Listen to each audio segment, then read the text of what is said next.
Hey, what's up guys? This is Anthony from AnthonysCustoms, and for this review, we are looking at Elf Sigma from, I think it's Active Raid. I'm not familiar with this franchise at all, and I believe Elf Sigma is the name of the character, or the figure, and then Active Raid is the series, but I'm not positive. Check the title for clarification if you're not sure, because I am certainly not sure at this point.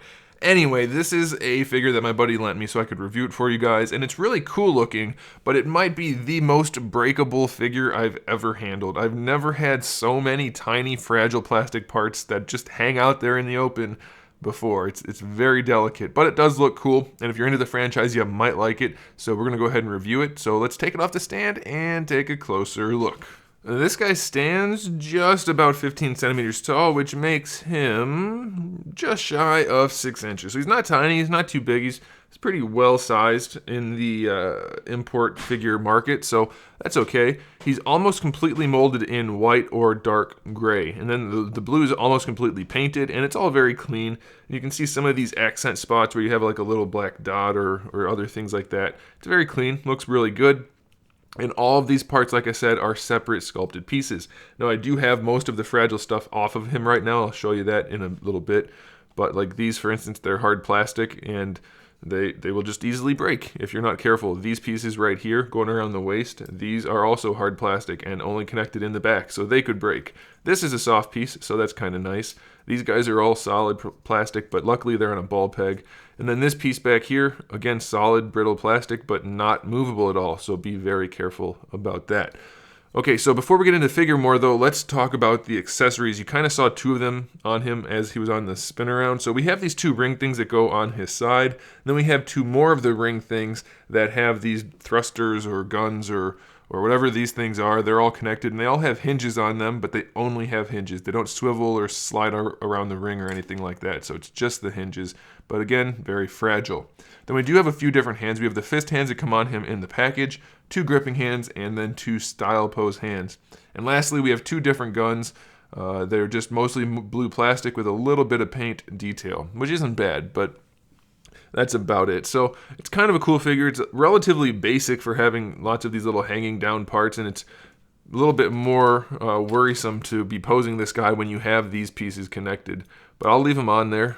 Actually, I should take them off so that you guys can see me go through it. But that's how they connect, and you'll see in the photos at the end and probably in the photos that I just showed you. So we'll just leave them off for now. But even taking these things off, it's very, very nerve-wracking. Oh, and there's also two little pieces in here, which we'll talk about now. For the head, I believe the head is on a double ball peg, and the neck is also on a ball peg, but it just moves around like this, and I can't get the head to actually move around too much on top of that neck piece. So I'm not sure what's going on in there, and I can't really test it out because these guys, I'm afraid, will break off. But you have these two little like piston type things that connect down in the chest, and they just kind of float inside the head cavity. But it looks cool, so that's nice, but be aware that they could break off. Lots of things that could break off on this guy. For the shoulders, we just have a big ball peg that connects into the torso with a socket hiding it, or a cap hiding the gap, I guess you could say. It's a lot like your Dragon Ball Z Figuarts. You can see the cap in there, and it moves around like that. The shoulder hinge actually works really well. You can get the arm all the way out, so that's cool. You can rotate the arm around very well, no problem at all. This is hard plastic, so it will limit it to a little bit of an extent, but not too much. Your bicep swivel comes underneath the shoulder pad, so that's pretty cool. Shoulder pad doesn't get in the way of anything. You have your double jointed elbow, which works pretty well. No real problems there. Not the worst looking elbow in the world, so that's okay. We have a ball hinge for the wrist, which works really nicely. It's a little bit skinny, but it does give you really good range, so that's good. For the torso, I think it's a ball peg, but since it's so fragile, I can't really do much with it. I don't know. It doesn't really want to move either, so what you're hearing is these guys moving, not the torso. So I'm not sure. I can't get it to go anywhere but this. I can get it to lean a little bit, so I really can't say. I'm sorry, but I don't know. This is fairly soft, and I would have assumed that the crotch is like on a triple ball peg type of system, or at least a single ball peg hanging down, but I can't really get that to move either, so if it does, I don't know. These guys are on ball pegs, so they move surprisingly well, so that's good. Now the hips are like your standard Figuarts hips. They're hinged ball pegs, so they can drop down, but they drop down just a tiny bit. So you can move the leg very far forward though, so that's good. Going out to the side, no, not almost at all. It's very limited, even with it drop down. So that limited drop down will impede the articulation some.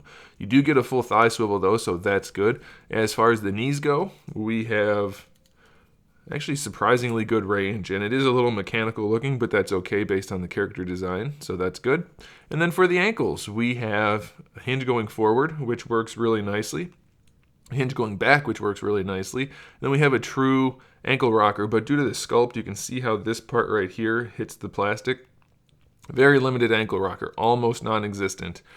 So, I don't know, it's a pretty cool figure. If you're into it, then I'd say go ahead and grab it. Just be aware of those limitations. They're not terribly egregious, so I would say go ahead. It looks cool, and it's got some cool accessories, and once you put these guys on there, it looks really cool. So I would say go for it, and I've said that 3 times now, so you know it must be true. So there it is, guys. Thanks for watching. Make sure you subscribe to the channel. I have new videos up every single day. We talk about action figures, movies, TV shows, video games, all kinds of fun stuff, so make sure you come back for that. Give the video a thumbs up if you liked it, and in the meantime, keep collecting.